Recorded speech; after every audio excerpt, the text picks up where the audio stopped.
The Capitol of the United States, December 8, 1941.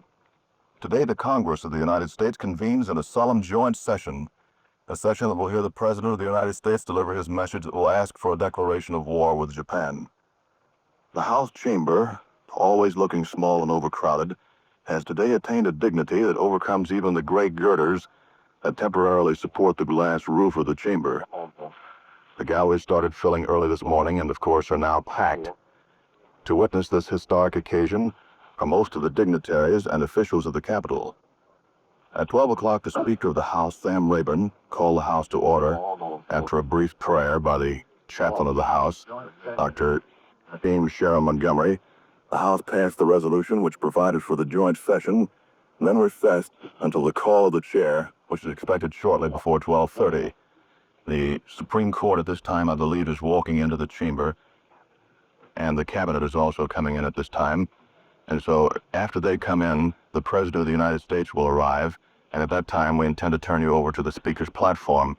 We take you now to the Speaker's platform as the President is arriving. Senators and representatives, I have the distinguished honor of presenting the President of the United States.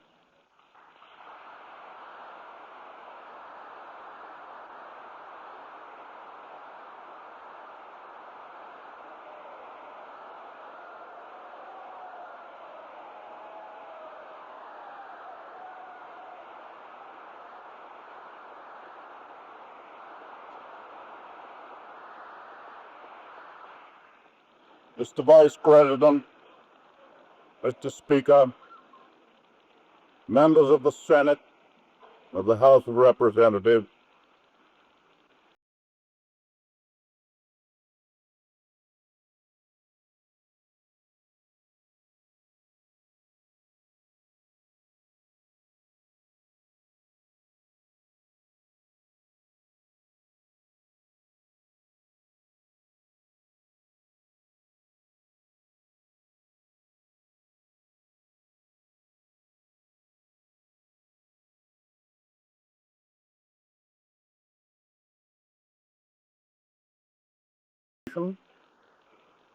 and at the solicitation of Japan, was still in conversation with its government and its emperor, looking toward the maintenance of peace in the Pacific.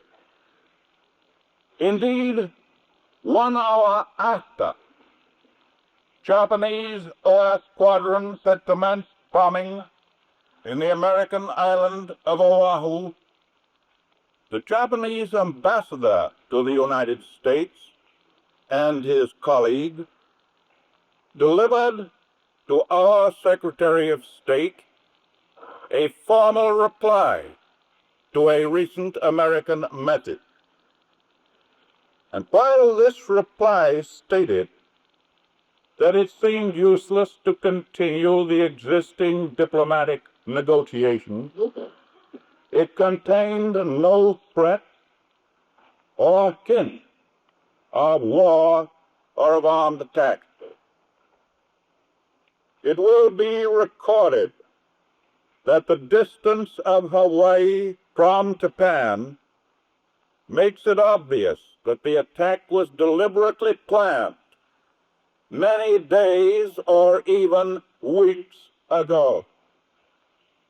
During the intervening time, the Japanese government has deliberately sought to deceive the United States by false statements and expressions of hope for continued peace.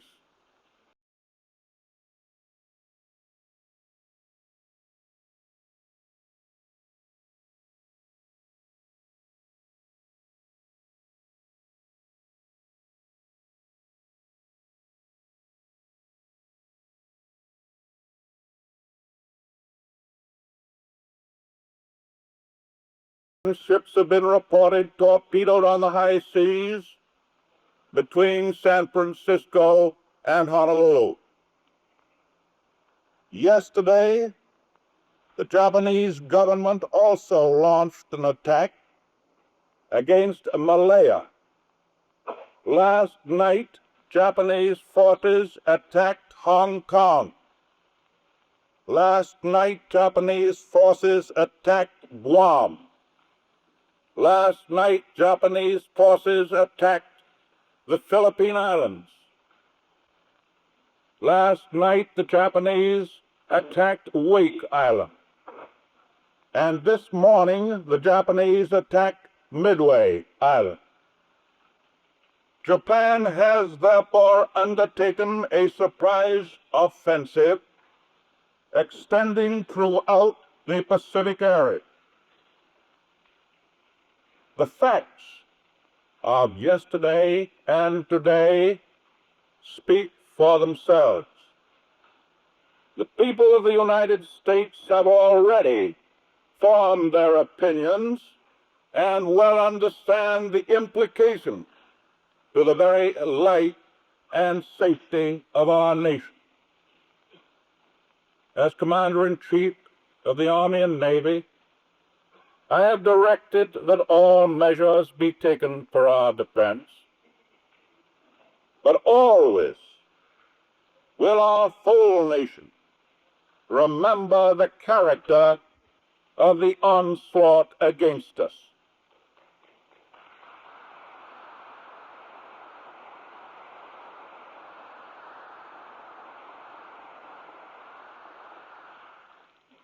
No matter how long it may take us to overcome this premeditated invasion, the American people in their righteous might will win through to absolute victory.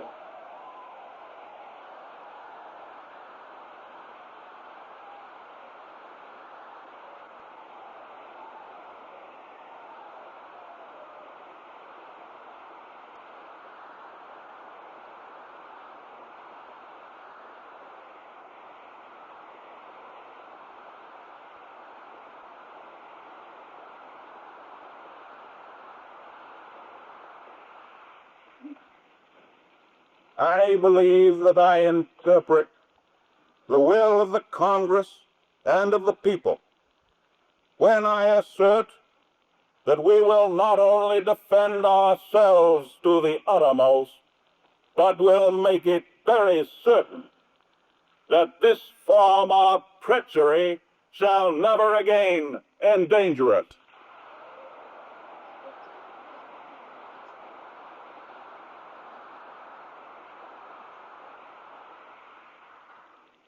Hostilities exist.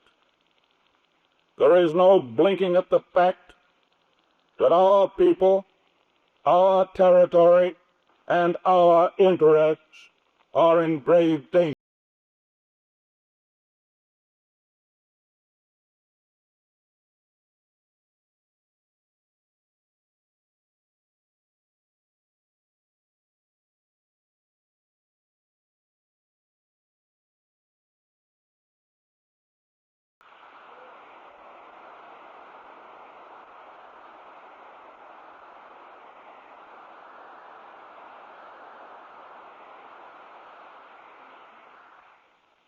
I ask that the Congress declare that since the unprovoked and dastardly attack by Japan on Sunday, December 7th, 1941, a state of war has existed between the United States and the Japanese Empire.